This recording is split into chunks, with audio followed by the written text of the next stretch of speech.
Sebastián Milos.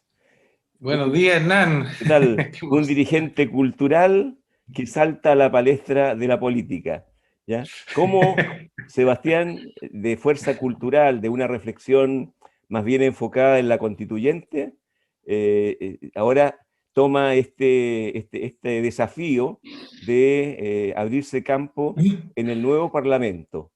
¿Cómo relacionas esos dos campos, digamos, y por qué la cultura quiere ser protagonista de este tiempo?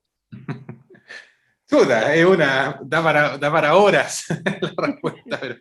A ver, pero mira, muy en resumen, Hernán, yo, bueno, he trabajado toda mi vida un poco independiente y toda la vida como muy vinculado a temas como culturales, educativos. He hecho muchos proyectos que tienen que ver como cultura, educación, entretención, y me ha tocado ver como distintas facetas un poco de este mundo, de las precariedades, de las posibilidades que tiene Chile.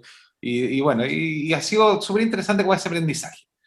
Y un poco a partir de las precariedades, un poco, y de la necesidad como un poco de apoyarse en el mundo más bien cultural, también he participado en la formación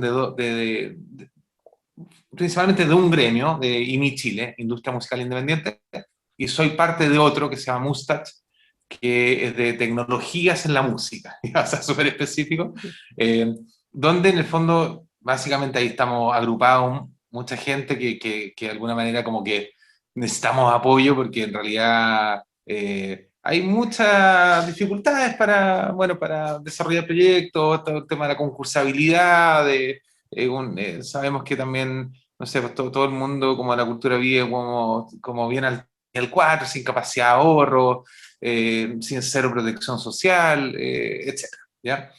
Mi proyecto particular, como más laboral, es Portal Disc, que es una plataforma de distribución de música chilena. Todos estos discos que están acá atrás míos son Sí, de, sí. de, de músicos chilenos. ¿Ya? Entonces también me toca mucho darme cuenta yo no soy músico, pero muy cercanamente un poco todos los problemas y cómo se han desnudado también toda esta precariedad, especialmente con la pandemia, en el fondo. ¿Ya? O sea, ahí como que explotó un poco esta poca protección que hay un poco por los trabajadores culturales en general. Bueno, entonces ahí nace, post estallido social, nace la idea de formar fuerza cultural, que justamente lo que buscaba era eh, ser muy distinto a un gremio, ya partiendo por eso. O sea, en el fondo Fuerza Cultural nace con la idea de poder ser como generar como nexos entre justamente como los gremios, todas esas como anhelos, necesidades del mundo más de la cultura, y el ámbito más político, donde se toman las decisiones, ¿no es cierto? No solamente el Congreso, sino que también desde la Junta de Vecinos para arriba, digamos, poder como generar mayores, romper prejuicios. Había como, casi como si fueran enemigos un poco hacia el mundo, ¿no es cierto?, los gremios, el mundo más de participación más política. Y un poco hemos logrado bastante bien eso, como ir acercando esos mundos. O sea, Entonces, había una madurez, digamos, desde la cultura para darse cuenta de que tienen que participar en política para hacer los es, cambios. Así es, ¿No? eso básicamente tú lo resumiste, todo lo que me estaba dando la media vuelta, lo resumiste en una línea. Un poco, mira, si queremos resumir, es cómo acercamos estos dos mundos, cómo la cultura puede aportar, porque esto ha ido derivando también a que la cultura es mucho más que el arte, mucho más que el trabajo cultural propiamente tal, sino que es muy amplio. Entonces, un poco la definición de fuerza cultural es cómo la cultura aporta a mejores políticas públicas, cómo aporta a un mejor Chile, o cómo aporta a los cambios sociales que estamos empezando a vivir, cómo aporta en el proceso constitucional, cómo aporta en un congreso, entonces, cómo podemos aportar nosotros a esos procesos y no que lo público aporte a lo más gremial. O sea, ¿Entiendes? un poco la Es como la esencia, mirada un poco digamos, inversa.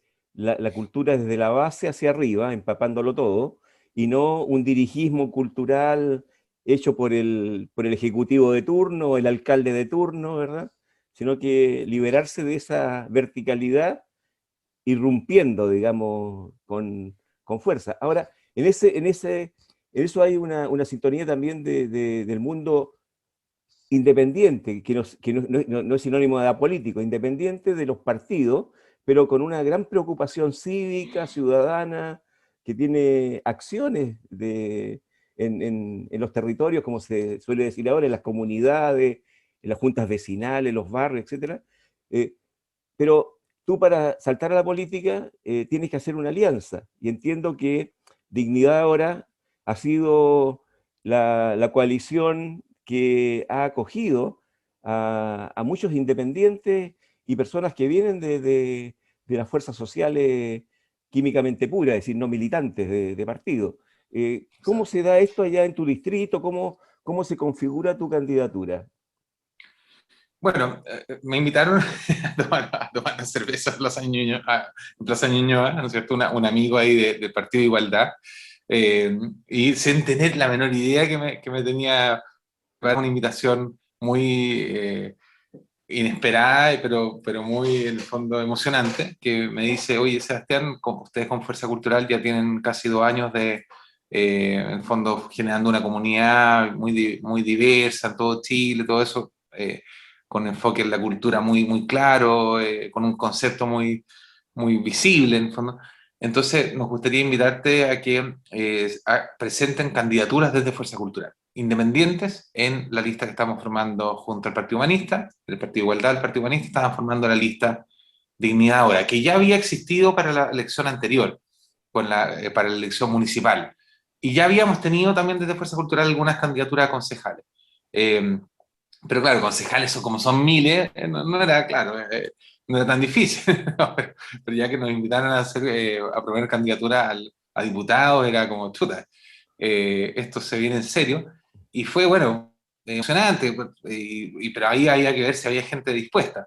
Y yo también, bueno, me invitaron a mí también específicamente, la pensé algunos días, era algo como que había como que aterrizarlo, también hablarlo con Fuerza Cultural, con la familia, eh, y bueno, y al final dije, ¿por qué no? Si al final es justo, va muy en sintonía con los objetivos de Fuerza Cultural, justamente, que es lograr tener mayor representatividad de personas comprometidas con los temas culturales en la instancia donde se toman las decisiones y se evalúan los grandes cambios y proyectos de Chile. Entonces, fue como, bueno, eh, sea elegido o no, es una buena instancia también de poder poner estos temas en el fondo en la opinión pública, digamos, y que la cultura no pase a ser como ya como el evento, digamos, que muchas veces como que esa es un poco la mirada de la cultura, es como, pero ¿para qué hacer más eventos en la plaza?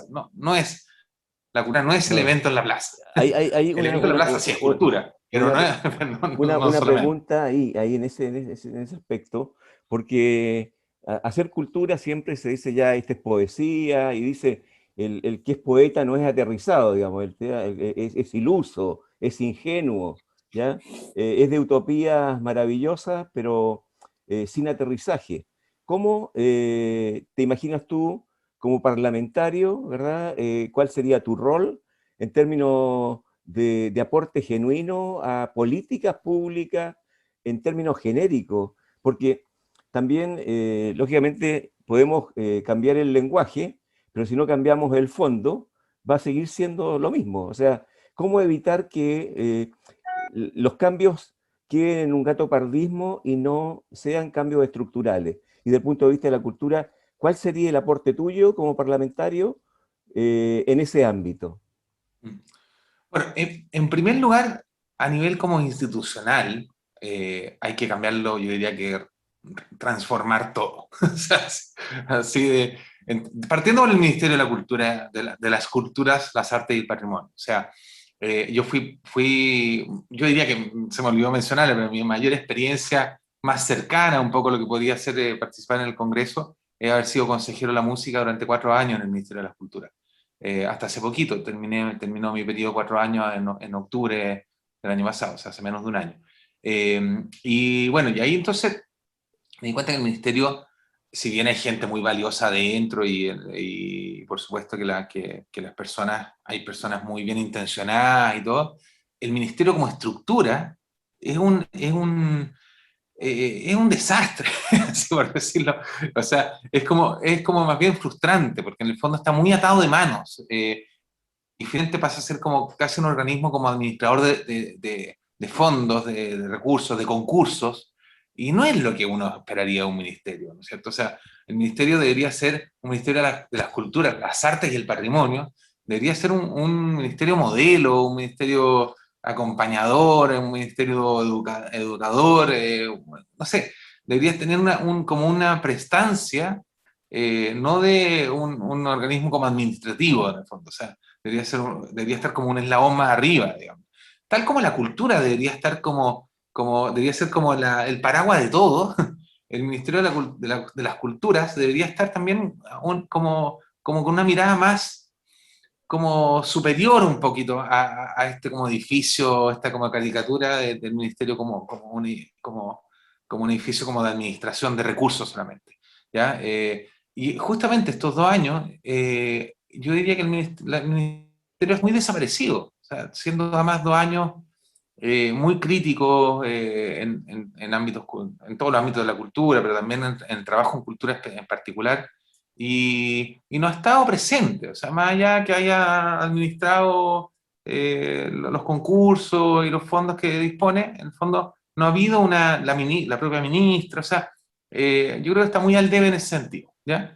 Y yo no creo que sea de mala intención ni nada, sino que más bien como que hay que rearmar un poco el objetivo del ministerio, ¿ya? Y en ese sentido es uno de mis anhelos, digamos. ¿Ah? Bueno, y así hacia abajo, entre comillas, digamos, hay todas las institucionalidades culturales, llámese las institucionalidades culturales de las municipalidades, los centros culturales, el rol que puede tener en la cultura las juntas de vecinos. Hay muchas instancias donde podría estar mucho mejor abordado el tema cultural.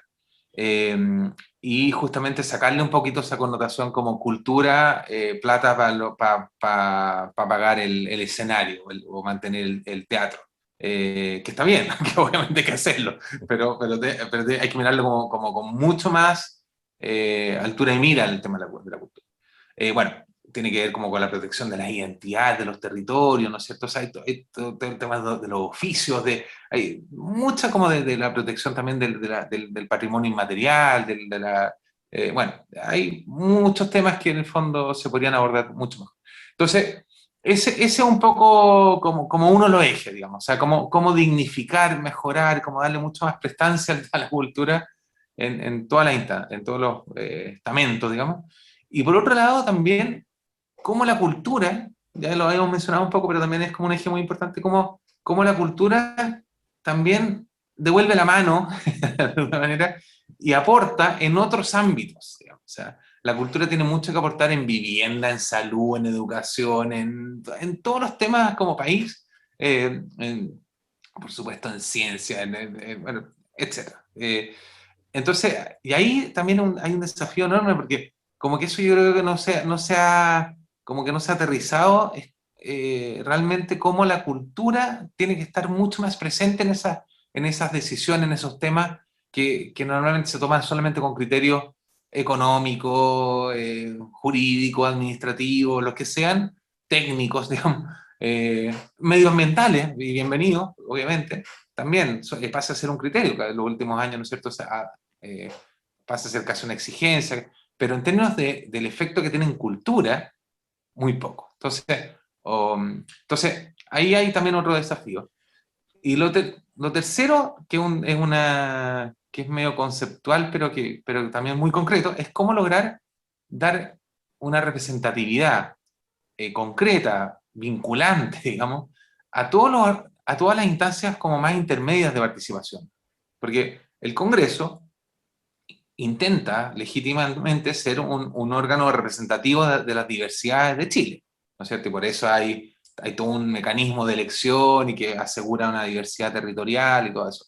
Pero sin embargo, si uno analiza la configuración del Congreso o de la Convención Constitucional, no logra realmente una profundidad en la representatividad de las miles de diversidades que hay en Chile. O sea, de todo tipo, digamos, de territorios más específicos, de oficios, de tradiciones, de pueblo originario, de minorías en general, de género, etc. Entonces, debería haber, y no me parece algo súper posible, ¿no es cierto?, como órganos intermedios que sí recojan esas minorías, esas diversidades por región y que de alguna manera tengan una representación en el Congreso, por lo tanto que tengan voz. Fíjate que en el Congreso, no sé, por decir algo, nadie representa no sé, por la voz de los estudiantes, o nadie representa la voz de los pescadores, o de los mineros, y claro, y de repente puede pasar que hay un pescador que fue elegido, pero en el fondo, pero es medio casual, o sea, es como muy esporádico. Entonces, esa instancia de participación hay que crearla, hay que validarla, y no que sean así como un poco hasta ahora, que son como instancias muy autoconvocadas, que está bien, pero que en el fondo no tienen ninguna, finalmente, ningún poder concreto, digamos, o sea, bueno, ese Ya, otro, otro desafío.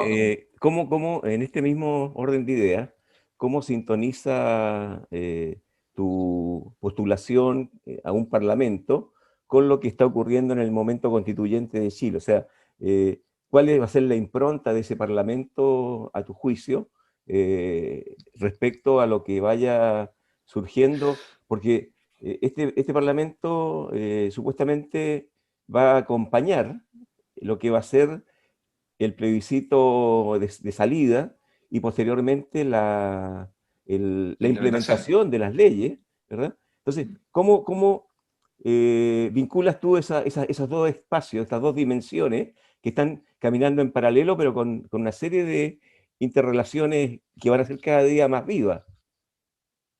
Bueno, el cuarto eje, porque te había mencionado tres, el cuarto dice textual, yo lo tengo anotado así como un punteo, Sí, proteger como gato de espalda, así lo tengo anotado, ya, el proceso constitucional. O sea, perfecto. de verdad lo digo muy en broma, muy en serio, pero tenemos que todos los que en fondo creemos y votamos a prueba y luchamos porque existiera esta nueva constitución, tenemos que defenderla, en el fondo. Defenderla con argumentos, con propuestas, con humildad también, o sea, entender que en un proceso de una nueva constitución, la Convención Constitucional es el órgano más importante, o sea, el resto de la institucionalidad nos tenemos que poner a disposición, bueno, un poco como dar todo nuestro apoyo total, o sea, en el sentido de que incluso llegar o sea, llevándolo a un extremo, a tener que renunciar si es que es Lo el caso, decide, digamos. si lo decide la Convención Claro, si la Constitucional, digamos, Convención claro. Constitucional en un trabajo consciente, todo eso define y bueno, que el modelo, no sé, pues la Cámara de Diputados ahora, no sé, tiene que llamarse de otra manera y hay que buscar otra manera de representación y bueno, sería absurdo decir, bueno, pero ya eso tiene que ser en 4 años más, porque a nosotros Claro, ya nos exacto. eligieron. No, Claro, lógico, tiene lógico. que, claro, es lo mismo que va a pasar un poco con el presidente, ¿eh? Claro. El presidente que Es sea que, es elegido que, va a es que tener este es un presidente de real transición. Si la transición viene ahora, yo creo. O sea, todo lo Exacto. anterior fue continuidad. Ahora viene la transición efectiva con una nueva constitución y una nueva instalación del nuevo modelo de sociedad que se quiera dar Chile. O sea, y Claro, ahí y que no puede esperar 4 años más. no, lógico, y ahí ustedes, digamos, los representantes de la cultura, a los cuales me sumo yo, hay que aportar la parte espiritual, pues, a la parte que da la cultura. Porque si Chile se define como una plurinacional, intercultural, lógicamente eso hay que articularlo, como tú decías, en los niveles medios, en toda la diversidad que eso implica, y es pega para los creadores, pues, es pega para el mundo de la cultura, las artes, ¿verdad? La intelectualidad que está aledaña a la creación. ¿Y por qué no la tecnología que tiene que ir generando los instrumentos para que esto se aplique? O sea, yo creo que, bueno, es un lindo el desafío el que has emprendido. Espero que podamos conversar. Recién estás partiendo. Esto es corta la campaña, pero Muy corta. si tuviéramos Sí. algún espacio y hay alguna noticia desde la cultura que podamos relevar en el diario La Razón, nos llamas Genial. y estamos ahí a disposición. La cultura siempre tiene que Buenísimo, ser Hernán. de los primeros, no el vagón de cola como ha sido toda la vida. Sí, pues bueno, gracias por este espacio. Es de las primeras entrevistas que doy la primicia, ¿no? Yo creo que la primera desde que empezó el periodo de campaña, que empezó ayer. Así que, oye, nada, también invitar a la gente que quiera conocer de Fuerza Cultural, fuerzacultural.cl, ahí aparecen las candidaturas que apoya Fuerza Cultural. ¿Ya? En este minuto, hoy, en este segundo, hay 7, pero probablemente mañana va a haber más y bueno. Esperamos por lo menos apoyar a una candidatura por cada distrito para diputados y también una para senadores en cada región y también para core, o sea, en el fondo ser una buena guía de que a las personas que les interese que la cultura esté mejor representada en los cores, ¿cómo se llama?, en el Senado y en la Cámara de Diputados, pueda elegir dentro de estas candidaturas que apoyamos, que no son además de una sola lista. La idea es como un poco tener una visión más amplia y decir, nosotros vamos a apoyar candidaturas que estén comprometidas con la cultura. No necesariamente que sean de la lista Dignidad Ahora, por ejemplo, o de Aprodignidad, ¿no es cierto? Hay una diversidad razonable. Perfecto, con ciertos límites. Sí, por supuesto. Perfecto. Listo, Vale, Sebastián. muchas Ya, gracias. un abrazo y... Fuerzacultural.cl, acuérdense. Fuerza Cultural. Póngalo en el GC. Sí, sí, lo vamos a colgar aquí. Al editar lo colocamos abajo. Listo, un Vale, abrazo. ya, nos Chao. vemos. Chao, chao, Chao. chao.